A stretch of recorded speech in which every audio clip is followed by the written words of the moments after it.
Hello my friends, so welcome back to the channel. This is another video, another case from Norway. Yeah, the oranges are back. So here's the thing, I will be very quick. You have to know about this. So since I was a child, I was so excited to get into 4 of these professions. The first one was actress, the second one was model, of course, all girls dream about that. The third one was cook, and the fourth one was cabin crew on an airplane. And this is why I was so excited to make this video about this case. And yeah, actually, a secret, I once applied for a cabin crew, but I failed because I didn't know that you have to swim, and I don't do that. But I actually landed once a job in a private jet terminal. I was like the crew that works in the terminal, and I was working with like people who own private jets. It was so fancy. So if by some kind of chance anyone in Norway owns a private jet terminal, or even like people from Bergen airport, and you have a vacancy, I'm here, I'm ready. I'm always so excited about this aviation field, and this is why I was simply devastated to read about this case. So let's get into it.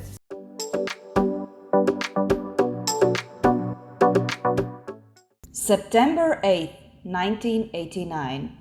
36-year-old Convair airplane operated by Norwegian charter airline Partnair was about to fly from Oslo Airport Fornebu in Norway to Hamburg Airport in West Germany. The same day, the plane crashed.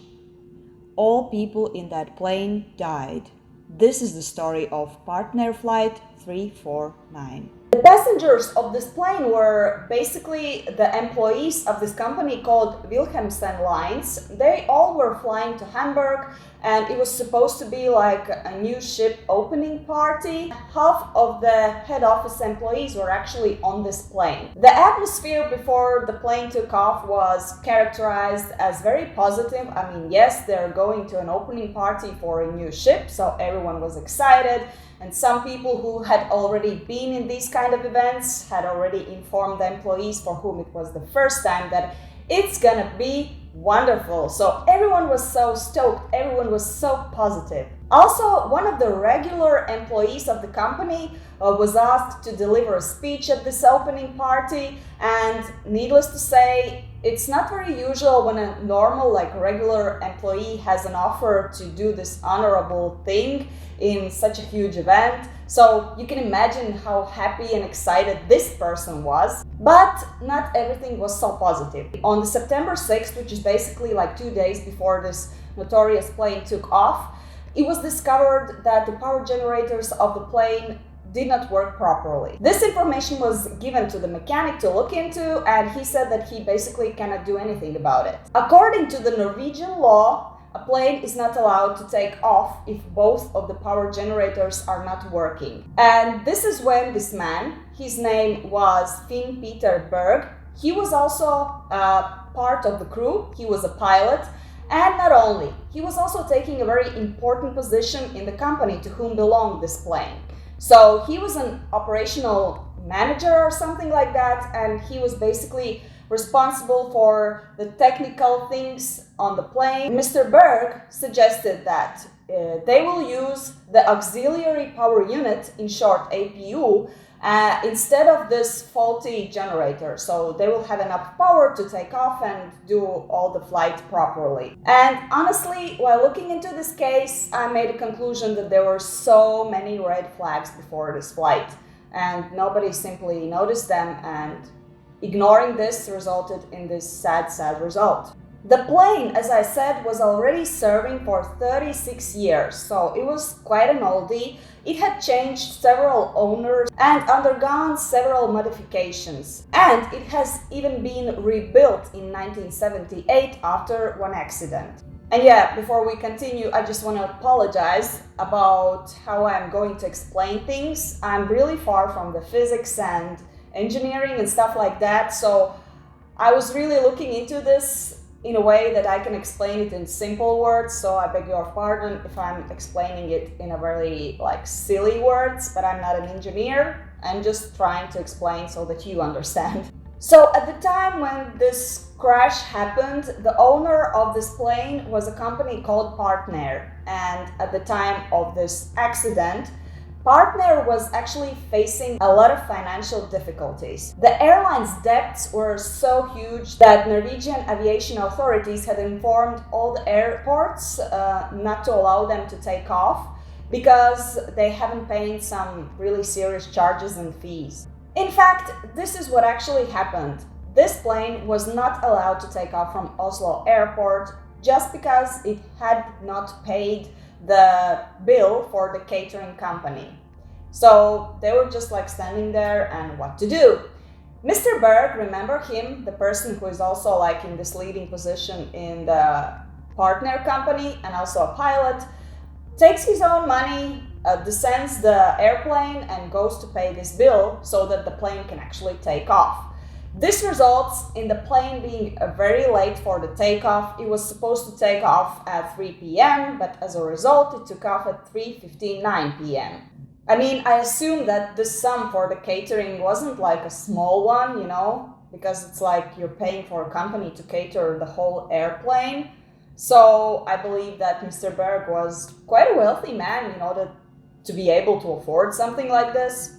At around 4:12 p.m., the crew is informed about a strong wind, so they make this decision to change their route a little bit, like 10 degrees to the right. At 4:22, the Oslo radar service suggests the plane crew to inform Copenhagen radar service that they are like going into their zone. And a minute later, the crew actually contacts Copenhagen radar service and informs about their location.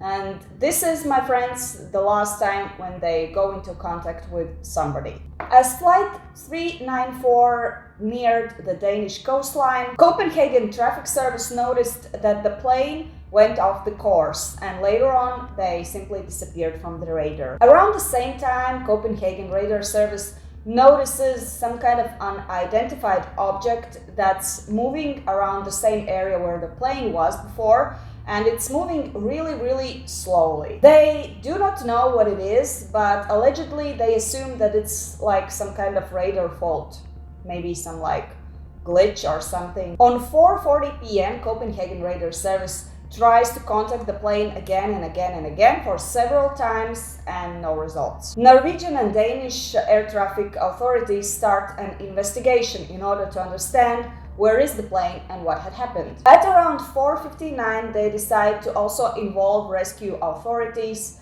and this is where they find the plane crushed in the sea. And it had happened roughly 20 kilometers north from the Danish coastline. The plane was destroyed and everyone who was on board were killed. Around 90% of the wrecks were recovered, and unfortunately only 50 from 55 victims were found.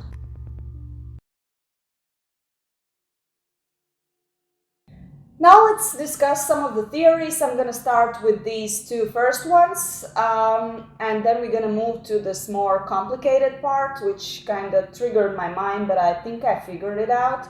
So stay with me. And I just wanted to mention that I do not believe anything unless there are like solid evidence, so bear that in mind. So the initial speculation actually was that there were some explosives brought on the airplane. You might be wondering from where this speculation actually is coming. Firstly, the previous December, a bomb had brought down Pan Am Flight 103 over southwestern Scotland. Secondly, Norwegian Prime Minister of that time, Gro Harlem Brundtland, had used the particular Partner aircraft on her campaign trips, leading the Norwegian press to assume that the crash was an assassination attempt. Also, the witnesses of the crash said that they heard a loud noise like a bomb explosion when they noticed that the plane is crashing, but this is just one of the speculations, and since it did not have any like solid evidence, this wasn't the real reason why the plane crashed.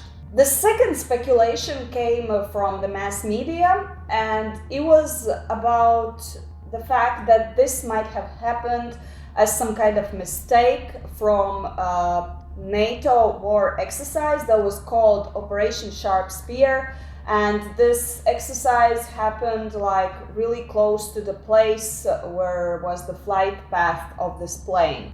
Indeed, investigators found small traces of high explosives on parts recovered from the seabed, However, they found that the residue was not from a bomb or a warhead, as not enough of it was present. One of the investigators who really looked into this theory said that these explosives cannot be really considered as a solid evidence just because it's like a contamination in the sea. Like, there have been many battles and exercises in that region, and therefore, like, the seabed contains a lot of these like particles that are part of different explosives.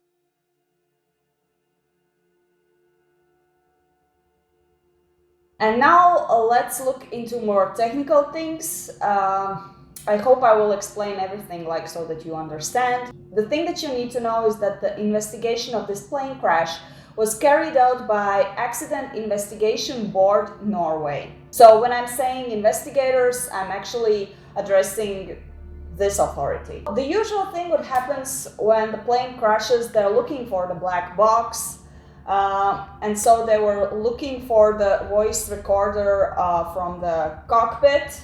They found it, and it had something recorded actually, but it was so old that they couldn't decode it. They weren't giving up, they were really trying to decode the information that was on this cockpit voice recorder, and they did some digging and they discovered that 10 years prior to this crash, this cockpit voice recorder had been rewired to the plane's power generator instead of the battery that was like the usual case how it worked. As you remember, this power generator of the plane didn't actually work.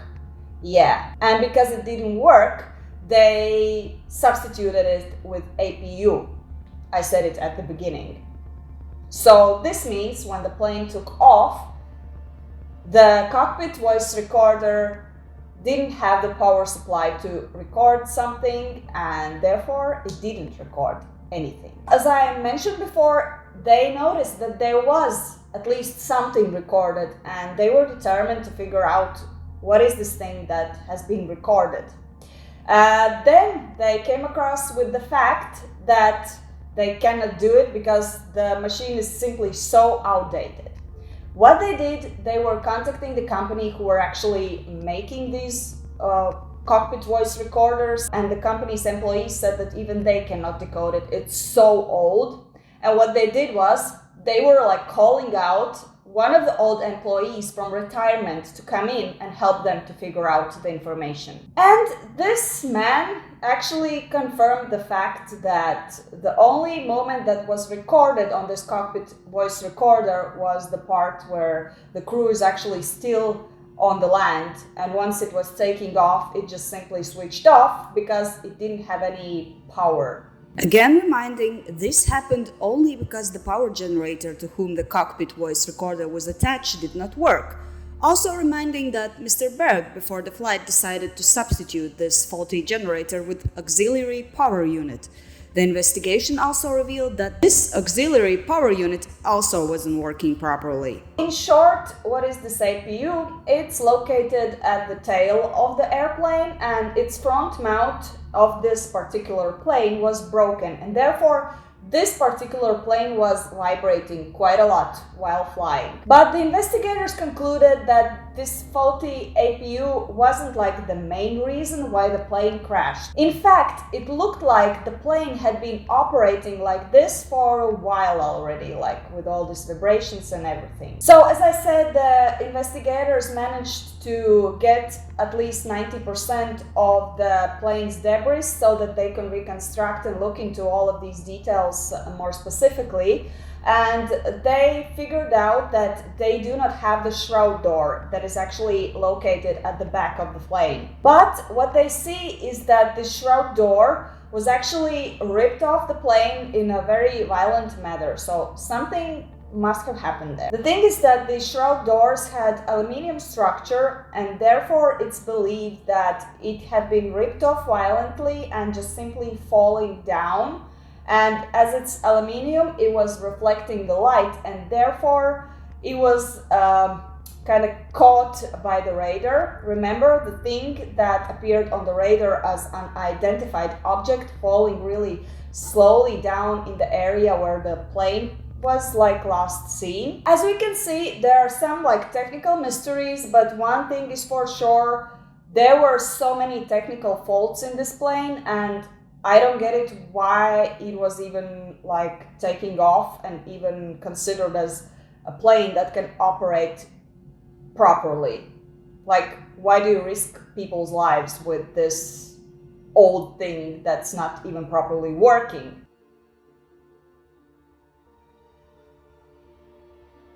As it appears, a Norwegian F-16 Fighting Falcon fighter jet had passed the airplane during that time. This is why they started to think that maybe this supersonic speed jet actually caused some kind of pressure wave that made the plane to crash afterwards.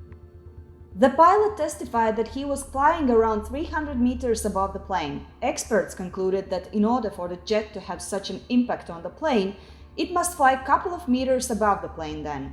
They really studied this possibility involving scientists and also data from the jet. So as I said, they involved a lot of scientists, experts and stuff. They did some calculations, and all of these calculations proved that the pilot of this jet wasn't lying. He was telling the truth about the distance, how far from the plane he was actually passing it. So this wasn't the case. This jet wasn't to blame, and therefore the guilt of this jet was discarded.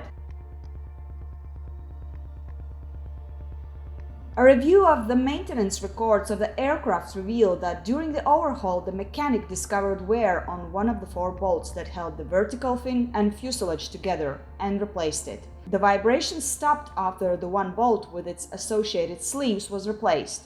When the vibrations later returned, they steadily increased until the accident flight. After the investigators recovered all 4 bolts, sleeves and pins, they were really looking into that one with its particular sleeves that was replaced, and they concluded that this is properly approved equipment.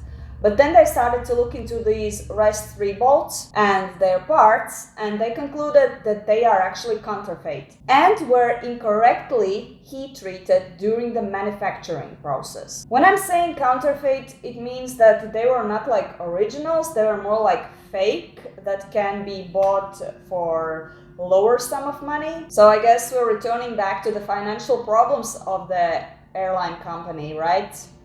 Looks like they tried to save some money by risking people's lives. How could they do that? However, I'm not accusing anyone, as always on this channel, because there's also another option, that the airline wasn't actually to blame for these counterfeit parts. Because at that time, as it appears, the plane parts brokers were unregulated. They were acting unregulated, and maybe they just stumbled upon some kind of plane parts broker who wasn't like really fair. Maybe he sold to the company the fake equipment for the sum of real equipment, and the difference of the money he just simply put in his pocket. So we don't know what was really the reason of this fake equipment. And so this fake bolt and its sleeves wore down very excessively, and as a result there was a vibration, and it's been vibrating for at least 16 flights prior to this crash.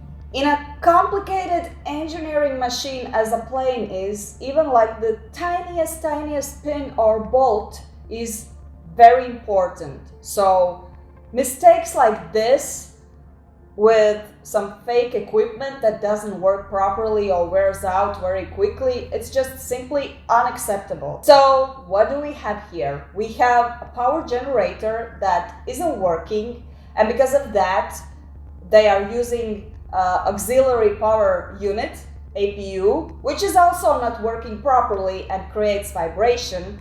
And now they discover also this, which also adds additional vibration. All of these faults were simply progressing over the time and most probably kind of added up to this plane crashing. This is why the investigators that believe like all of this domino effect started, and the vibration was so heavy that the crew couldn't even manage it, and this is where they lost the control and all of this happened. In fact, the investigators reached out to some previous passengers of this particular plane and were asking some questions whether they felt some kind of vibration during their flights, and quite many of them said that actually it was a rough flight and they felt this vibration throughout the journey. So this is why we can definitely say that these faults were not only on the mechanical level, these faults were also kind of felt by normal people sitting on the plane and not even understanding why is it happening, and maybe thinking that it's normal. And now let's talk a little bit about the company that owned this plane. As I said before, the company already had some pretty serious and decent financial problems, and shortly after this plane crashed, they filed for bankruptcy. And it was estimated that their debt was around 15 to 20 million kroner. And this is why the investigation board suggested and recommended for different aviation authorities to be more serious, to be more demanding towards different airlines who are trying to enter the aviation business, and not look only in the technical part, but also look into their financial matters. Because this is a really good example of how the financial matters also influence this crash. This is logic, because this example shows that financial matters also tremendously affect the safety of a plane, and it's really important, because I believe, and I still want to insist, that flying is one of the safest ways how to travel. Also, at the end of this investigation, the board recommended to the aviation authorities to be more serious and be more specific about these mechanical checks, to do more checkups and look into things more detailed. And they also suggested that airlines, when buying some new planes from previous companies, should have the access to the mechanical history of this particular plane they are buying. Because sometimes in old planes like this, there are some really old troubles that just simply need to be repaired, and if they're left like that, the problem just becomes bigger and bigger, and it all ends up with just falling apart in small pieces. So in short, this is it. This is the case. So I strongly believe that the investigators did a good job, and that this technical thing was the thing that made this plane, unfortunately, to crash. And so many people's lives were lost, and I'm seriously so sad that they didn't manage to find the 5 people, the 5 victims in the sea.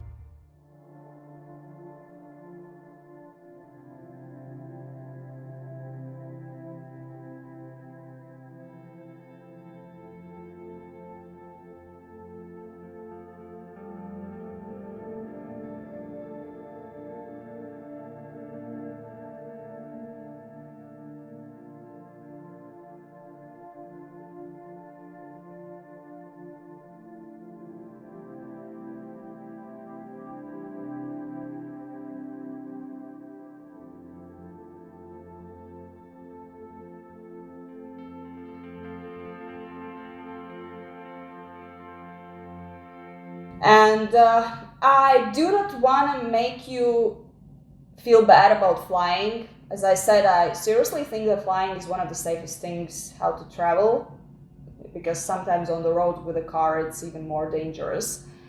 But just wanted to tell you this story because I didn't know about it.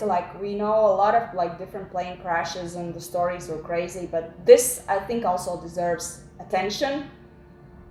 This also deserves attention, not only to respect the people who deceased, but also because things like that makes us learn. And I think nowadays the aviation business is more regulated, more safe. So this is it about this case. I hope you will leave your comments. I hope you will leave your thoughts about it.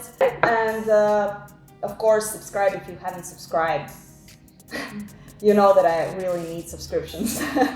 I mean, I know that my videos are just a small part of this YouTube world, and not so many people gonna see this, and not so many people is gonna comment this and like this, but I'm still like trying. I know that it's so hard because there's like competition, a lot of people are doing the same thing like I am, but I think I found my niche, the Norwegian crime and true crime. And there are some days, honestly, when I think like, why am I even doing this? Because the time that I'm spending to figure out how to reach more people, I could seriously spend doing something else, like doing research, or maybe, I don't know, clean the house. And then I feel a little bit depressed, and then I go to bed, I wake up in the morning, I'm like, I really want to make a new video. So spread the message, send my channel, my videos to your friends if they could be interested in these topics. That being said, shout out time! And honestly, I just wanted to end up this video on a positive note and read just one comment from one of my subscribers who I know very well, Blanca Salazar. I've already mentioned her in my previous shoutouts, but I just wanted to read you out this. And this actually, I don't know why, it made me so emotional, in a positive way. So she said learning more about Norwegian true crime, other topics beside that, is why I enjoy watching your videos, especially the first I ever watched on your channel, Risdal Woman. Keep up the great work. Comments like this, they just keep me going. Thank you very much, Blanca. I hope you have a lovely day and you're an amazing person. Do remember that always. That being said, stay safe, stay happy, have a nice spring day, and see you next time.